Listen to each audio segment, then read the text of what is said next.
I just want to, once again, I repeat it, I want to thank the producers of this show, producers, directors, writers, cast, everyone of the show.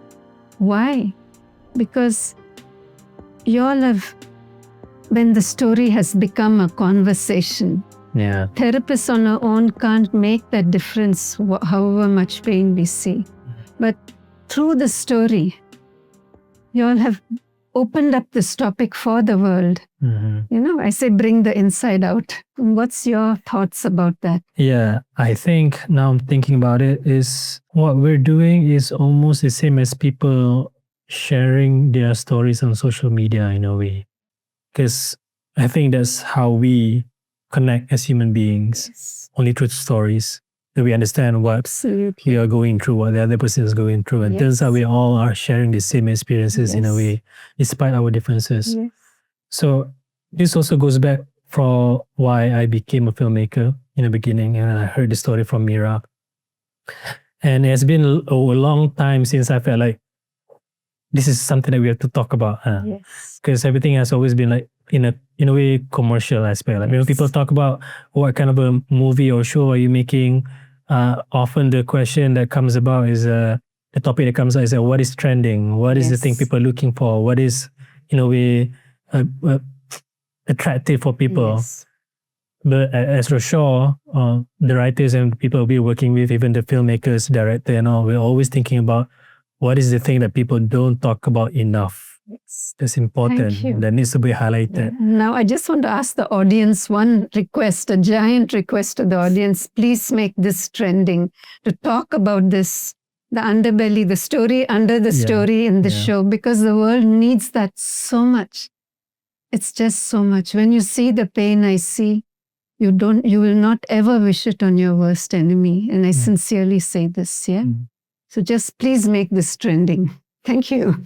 In hopes that we are becoming more empathic to each other as of what we're going through, so we can better understand. So, I think as for filmmakers like us, for writing the stories, all the intention is to be able to make someone feel enough, move enough to care about the topic. Care enough about the topic, the story. And that's the only way I think anyone can relate.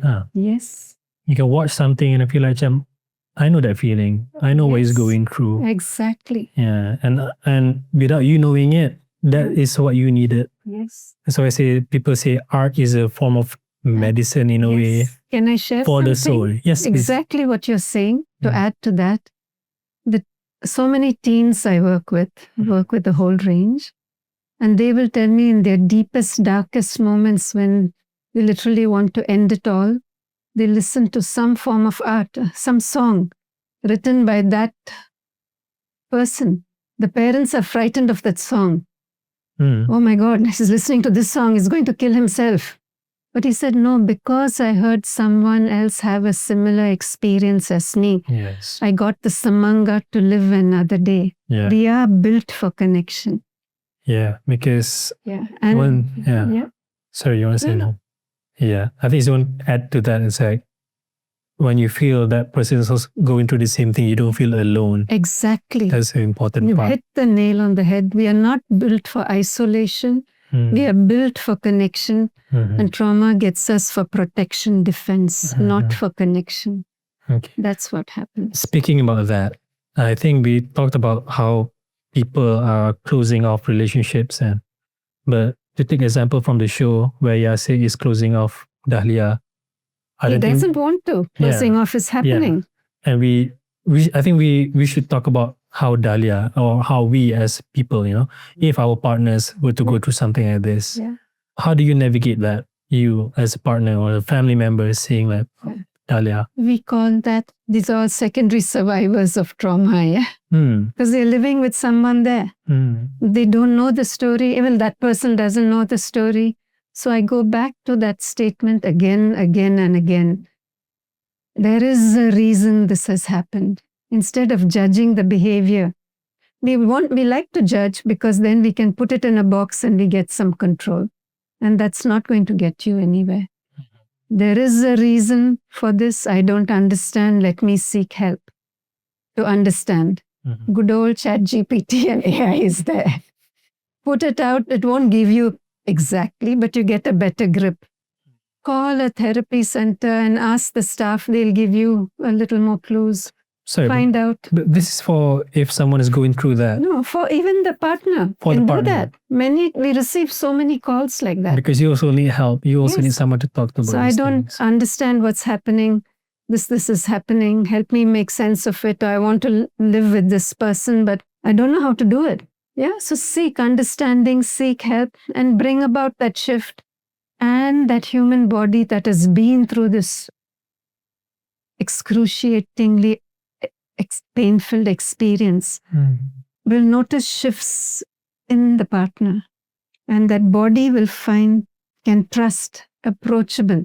And though they never meant to share, sharing can happen.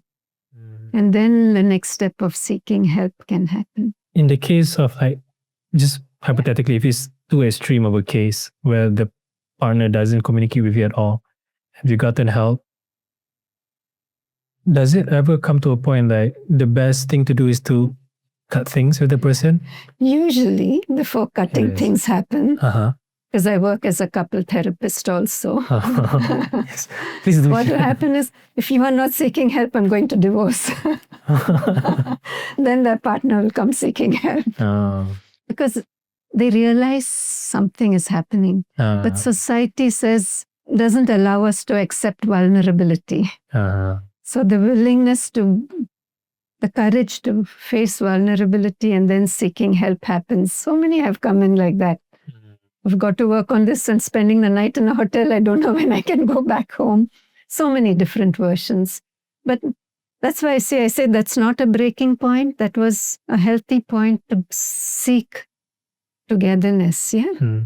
Crap has to happen that bad.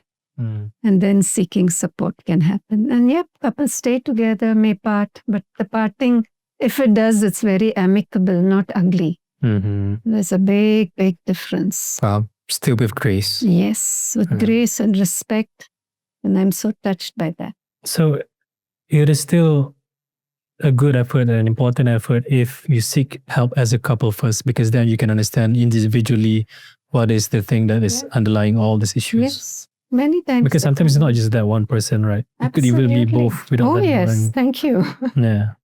Do you want to share anything on that? Well, what I've noticed over the years in couple therapy, I mean, we are two different personalities that got together.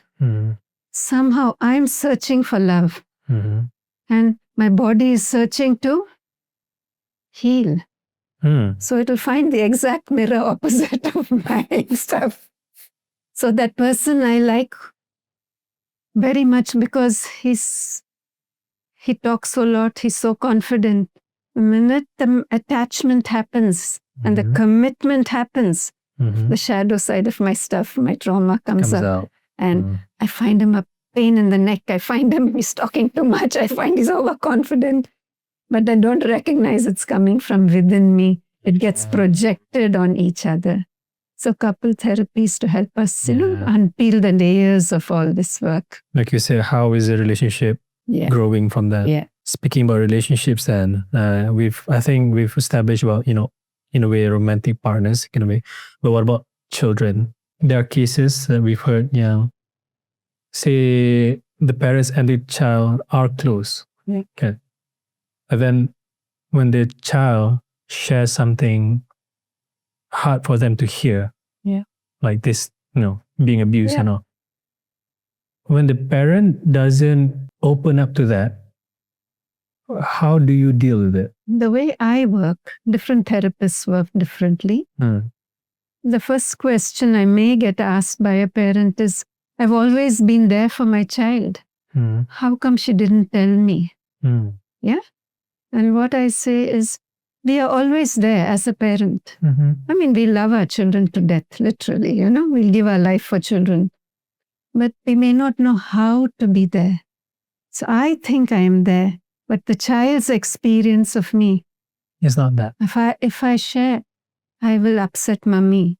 I will burden mommy. Because that's society that's made such topics a burden. That's why we are doing this, the stigma. And so many other reasons. The nervous system will not allow this child to open its mouth and speak up. So this nervous system, maybe I want to rephrase the question again, because there are cases where, say again, they have a loving relationship with the child, but when they say something so jarring, the first thing they do is that they block the child. They say like, no, your uncle wouldn't do this, your auntie would never do this. How can you say that? Yeah, I can't believe that happened. Yeah. What is the psyche behind a person saying that? Is that the nervous system? When the parent heard that, it's such a shock. There's no capacity to, and there is no capacity to be in the experience. And so the immediate thing is this happens. The shutting off thing. Yeah. And then protection, defense. Defense means I can't believe that. And that is the second betrayal the child receives. This betrayal is 1,000,000 times worse than the actual act that happened. And many people don't know that. In a way, their support system basically shattered in front of them. So this is worse than that. And so that's why it's just for parents, just for all the audience, whoever are hearing, any children approach you and you hear this, just say, I'm hearing you, darling, I'm hearing you. It's so much, I don't know how you went through it. I'm here. If I can't process it and it's so heavy for me, how much more heavy it must have been for you all these years. Well, I can't understand what's happening, darling, and I'm going to seek help for both of us. And the way I work with any child, doesn't have to be sexual abuse. Any child who comes in to work with me, I'm very clear. The parent never wants to make those mistakes, and mistakes are happening. They don't understand. So the parent has to work with me. My concern is the parent may misunderstand me. I'm bringing one child for therapy and now you're looking for money for two. Buy one, you're getting two now. So hopefully they see my sincerity and then they come in. And if they're not coming in, I don't work with that. Because you have to curb it at the root of it, right? Because the child, after processing pain with me, which is so, they're tender, fragile, they have to go back to that system. And that system can't hold the pain. I'm unfair to the child, isn't it?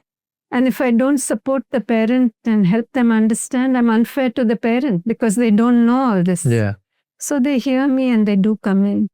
So the shift becomes sustainable. That's how I work. Different therapists work differently. So in that case that you're talking about is family change, intergenerational shifting family stuff. But in a way, in this space, in a way, like a remedy of what have happened, right? Yeah, they're trying to repair. How true is it to teach a kid or your child about stranger danger? The first thing is, yes, it's healthy to teach stranger danger and all that. But it's not what we teach, how we teach it. It's like, for example, when a parent tells a child, oh, be careful with the knife. Be careful with the knife. Then they're 16 years old. They're saying, when are you ever going to learn cooking? Better start trying to cut a potato now. You know, we put too much fear into them. So it's not what we teach, how we say. Secondly, this danger doesn't usually come from strangers. Sexual abuse, the last time I read up about it long ago was 1 in 6. For 5 years, I used to do this work intensely many years ago. It's someone trusted member close to the family. Yeah, I think that's what we found also. And that's the betrayal. That's the betrayal, the first betrayal, Yeah, oftentimes when the support system itself is the one perpetrating, they don't have anywhere else to go. That messes the brain up. Yeah, it's so unfair. I think this would be the best cue to ask this then. Why is it that people do not share or they do not fight back when these things happen? Yeah, that's a lovely, lovely question you're asking. First and foremost, little children don't know what's happening. They trust the adults so fully. The second key point is we live in this body that has a nervous system. And it's very complicated science. I'm not going down there. But anytime you have more time, I'll do that. But what happens is when danger comes close to a human body, we have like a radar spinning around us. That is looking out. Is there cues of safety or cues of danger? And it senses danger. This happens. You know, mobilization with fear. Move towards the danger, we call it fight. Or move away from the danger, flight. But when the danger, fight or flight, it's actually mobilization with fear. But if that danger comes even closer, then the fight-flight system, mobilization with fear system collapses. It can't function anymore. Then the even older nervous system complex comes into play, immobilization with fear. Shut down, collapse, comply. Like in a way, like make them catatonic in a way. Decision making is just gone. There is no irrational decision making process even available to them. Fight or flight is also can be rational, irrational, or whatever. But in this kind of danger, they want to fight back. But as the thought is coming, I want to fight back, it's like evaporates and vanishes. The throat gets so tight here, the body won't allow the voice to come out. Because the danger is so close. If you do something, you may be killed. The body's survival instinct is so deep, instinctive, reflexive. Fikir tak faham, it just does it. And that's why fighting back didn't happen. And that's why it's never a fair question to ask them, right? Thank you. Thank you. Thank you. Thank you. It's never a fair question to ask. Because a child can't answer that question. A child doesn't know nervous system. A large part of the world doesn't know this part of the nervous system. It's real nerves and how it goes. Yeah. Because this thing applies not to just children, but also even adults who are going through these things, right? Yeah. And especially when you get a child to be good and good and good, that means we are telling them, leave your own decision-making process out of the system. Follow me, trust me, trust me. And soon they lose their voice. And they giving in happens. In books, we call it freeze. Fight, flight. And then the next stage is freeze. Immobilization with fear. It doesn't mean the body is immobile. The body is moving. But tabale faham, tabale think, tabale shout. Just follow instructions. Become macam sheep lah. Just follows you. Yeah, I was just about to ask something about that because, like you said, you can either, flight or fight. But then also at the same time, those things won't register to you if you feel like it's not a problem, right? You won't realize it's a problem. If we don't talk about it and put it out here, it is a problem. Because I think that's what we want to try to show with what Aryan went through. Because he's groomed. Yes.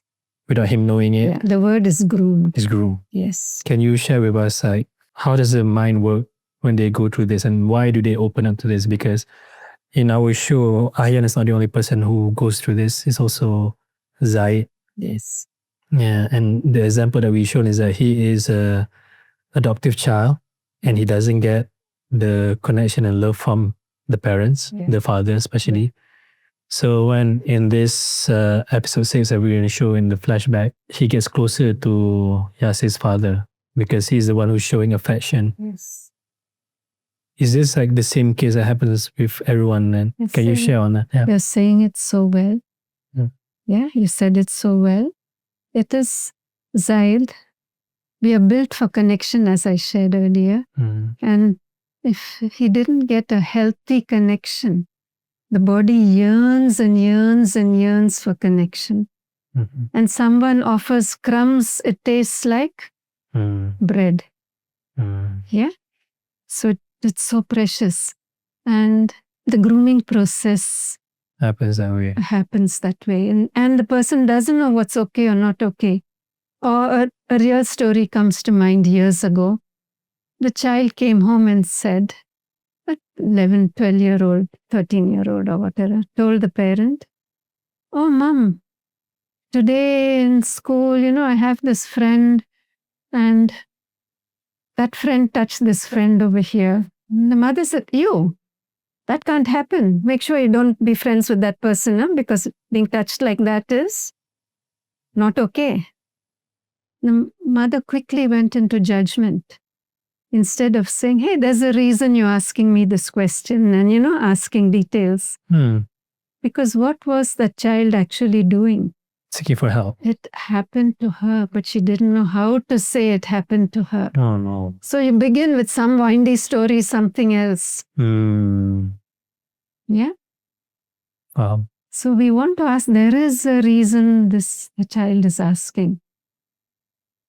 But as a parent, you have to create the safe space for them. That's the thing. Create an emotionally safe space. Society has grown enough to know about physical safe space. They haven't understood enough about emotional safe space. And that is the thing that gets exploited by people who...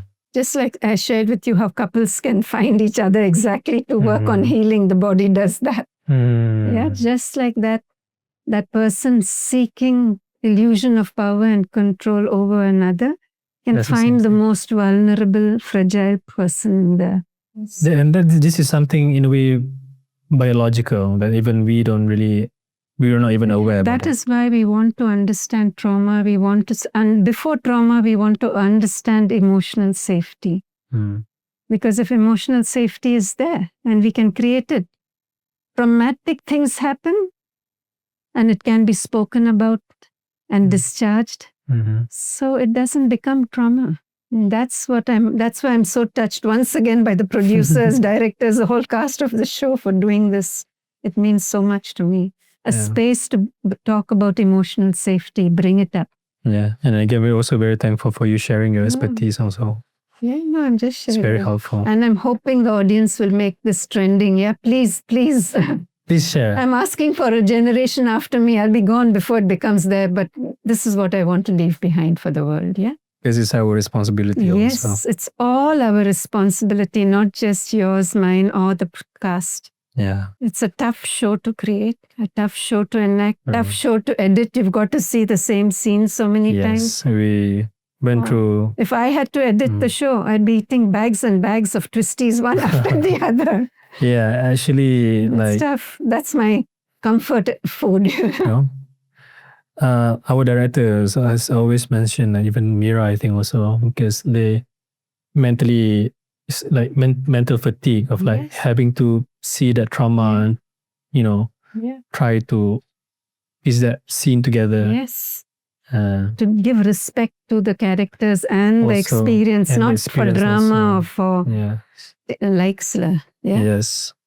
Because again, it's not something that we're trying to glamorize. Exactly. Or exploit. Yeah. It's more like, in a way, the shock that we feel of watching it is nothing compared to what the people are going through. Nothing like that. Nothing like someone has to bring it out, yeah? Yeah. The only step of moving forward is just talking about it. I think that's also part of one of the challenges of making this show. From writing perspective, in the writer's room, having to open up on this topic many times. And even reading about it and what people are going through is just something very hard to process. And when it comes to shoot, even for the actors, it's quite emotionally taxing because because almost every scene is loaded with emotion and information of what's going through in their mind. So I think almost every day we had a crying scene almost because of the scenes that we have are quite hard. Yeah. In the beginning, when I began working in this field, if I saw 2 cases that day and Chukop, can't do more. Yeah. Give up, But as I've grown in capacity and it's a passion and done my own work also, now I can work a full day. And I can go home sometimes and tell my husband, I'm just drained today. I'm not fit for consumption. And he's like, no, I can't be spoken to. Yeah. It's just heavy. But that doesn't mean it influences me or impacts me. It's just pain. I had a lot of pain. Because you know how to process it, right? I'm sitting with it, not compartmentalizing it. Compartmentalizing is something that society trains us to do. Yes, and I think that the psyche of one of our characters, the perpetrator, is he compartmentalizes that, the fact that he was abused in the past, but it also becomes an abuser. When there is no one to hear the pain, its connection not offered, compartmentalizing happens. And for Inche Yasser, it went to the next level. Zaid and the other persons functioned from compartmentalizing. And Inche Yasser's was the next level of the body that it's kept it from itself. Because I'm just going to say it out here, and I don't know if it's allowed for TV. No, I'm just going to say it. we can edit it I out. say when shit happens or when shit hits the fan. Mhm. It's just too much to compartmentalize sometimes. And why do I like the metaphor of shit very much? Mhm. Because if you notice it, what do I put in my garden to help my plants grow healthily? Shit, manure. Thank you. Imagine. So if you expose it, it Mhm. becomes fertilizer for fresh growth. So if they can talk about the pain and expose it and heal, Mm. they in turn shift intergenerational patterns. Their whole family starts healing. Yeah. So I see it as a good metaphor, not as a bad Yeah. thing. I really like the metaphor. Yeah. You grow from it. Still want to touch on that one about compartmentalizing. Yeah. So compartmentalizing is like you I don't block it. You don't block it. When but it's there just- is no capacity to you just to put it hear it, aside, right? I don't put it aside. The No. body puts The body put it puts aside. Okay. to help me live. Mm. It pushes it aside. And you dissociate from the feeling of I everything. distance from the feeling. Mm. I distance from associating with the feeling. Distance from associating disassociation. I'm just wondering, Play like, with words. just wondering, have you ever had to were you able to talk to perpetrators? And how do they compartmentalize what is going through in their heads? Again, I've been in this field for a while, and I've been blessed or privileged to hear experiences. Mhm. And I can share this because that person is gone now. Oh. Yeah. And we say that case was very old by the time it came to me. It's more than all adults in the same, all that, yeah. Mhm. And so this was an elderly, and a few people, not one. And as they've come in for other cases, other reasons, and as relationship has built up, trust is there. Mhm. And then they say, I just want to say something to get it off me. Mm. And I've heard their pain. And society doesn't offer them a space, to turn to for support. Hey, this stuff has happened to me now. My fingers are itchy, my mind is itchy, I can't stop me. I'm going towards touching somebody. Help me, please. Mm.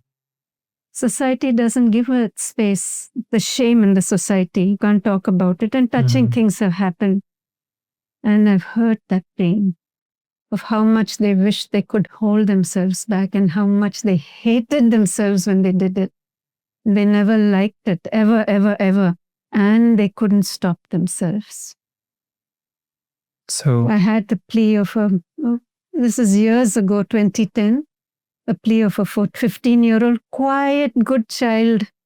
And that's why I've written a book, No Child is Good, yeah? Because these are the ones who get abused the most easiest. And this child was pleading with me for help. mm.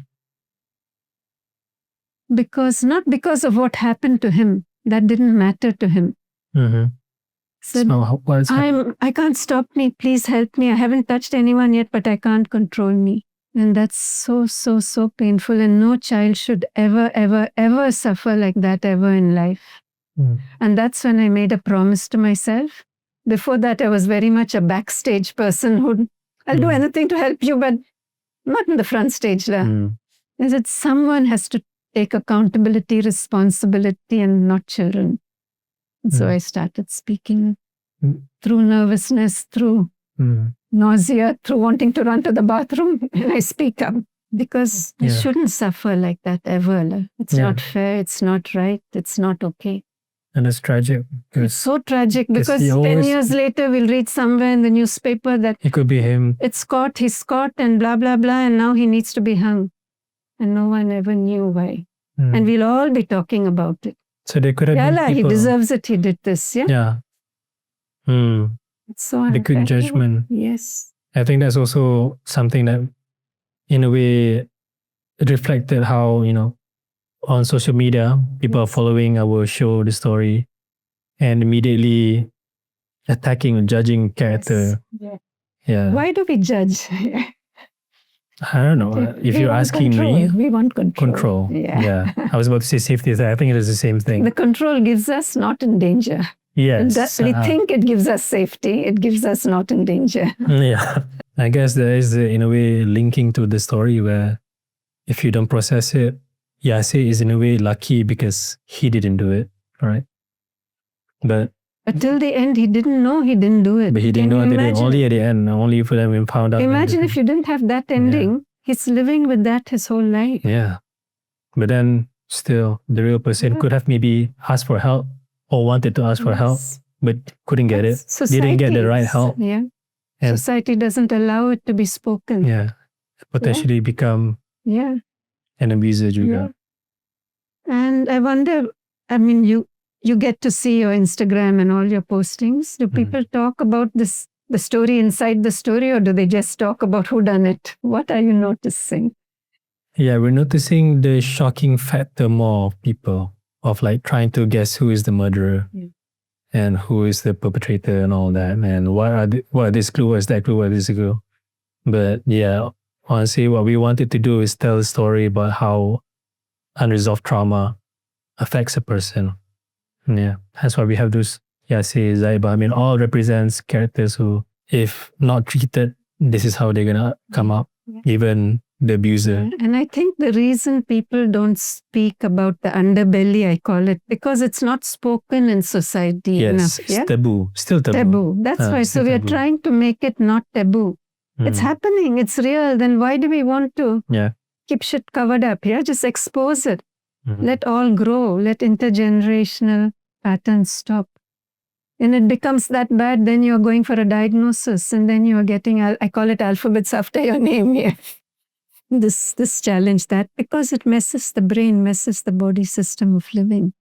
Let's please speak about it, ask questions, turn.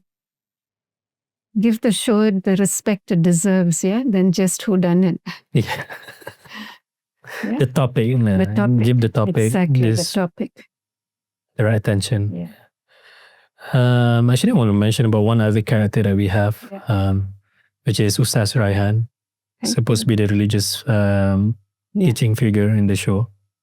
But we don't show it explicitly, but he is, in a way, if the audience can see, is a soft-mannered person, which people can also misunderstand, because he's not the traditional, strong, no-feeling man. Yes. Inverted commas, I'm putting all that. And like, well, things like in the male stigma of like, you're not allowed to touch other men, whatnot. Or be so soft sounding. I think we have those traits in Raihan, and how it tries to approach and be close to people. But I think people immediately see, because also of like people cases misunderstand. People misunderstand. If you're soft, you must be lambut. If you're soft, you must be gay. If you're soft, you must be that. Yeah, and it creates a very dangerous It might be, it may not be that. That's a whole different story. But he's just healthily sensitive. Take away from men to actually be more. It's okay to feel your feelings. Don't let women bully you. I would say that, being a woman. Yeah. I'm putting it down. No, it's true, because there's the same thing that we say to other guys also. Like, if you want a girlfriend, you want to, you want girls to like you have to look a certain way, act a certain way, have enough. And the girlfriend is saying, did I marry? Did I marry a performance, or where's the real man behind? And when the real man shows up, she's not able to receive that. The real human shows up, she's not able to receive the real human. Because women are also, all are equally damaged in different ways. We are flawed beings, all of us. Yeah. It's flawed beings due to various taboos, various beliefs. Yeah. Let's work to putting it to light, Okay. I think we've covered a lot of the topics. Very important, very helpful, insightful for the audiences to... There's a last point I'd like to bring up. If you'd like to bring up. If anyone is sitting with our series right now. If anyone was sitting and watching this series, and what is it would you like them to hear? Just one line. It's not your fault. It was never your fault. Because that song sings in I should have fought back, it's my fault. I allowed it, it's my fault. We go into blame the other, blame myself, and not moving towards healing. So it was not your fault. It can never, ever be your fault. And look for healing and get back your life. Please look for that. Yeah, I think for those who are going To through, take accountability, take responsibility for that kalam kabutness, chaos, messiness inside, and get back your life. yeah, at the end of the day, if you really want control of self, Yes, real control, healthy control. healthy control, Then the question is, there is a reason for this happening. Search for answers. yeah. So we hope anyone going through such cases, experiences, if you are watching this and listening, we hope you find the right help and the support, and be open to listen to others, and also open for yourself. Thank you. Thank you. And once again, I thank the producers and I thank my team in Unda. I'm just a face here talking. They've done so much of the back work for me to be here. We would also like to thank, again, you, Sunda, Imelda, Unda also, and also, the filmmakers, people behind the project, exactly. for sure. Also, Miyasa for helping most of our, the persons who reach out, Yes, they also help us with that. Yes, and they really help with us. We share scripts and drafts and everything, so they've really helped us in ensuring like we are providing a story, we're telling a story that is credible in a sense for the audience. Meaningful. Yeah. That's what we should always strive for. Thank you. Thank you so much. Thank you so much. Thank you so much. Thank you. So, if you find this meaningful and helpful, please do share on all major platforms with hashtag Good Boys Go to Heaven. And please do not forget to watch on Astro One and Sooka. Let's make the world a safer space by sharing this information, speaking the unspoken. Thank you.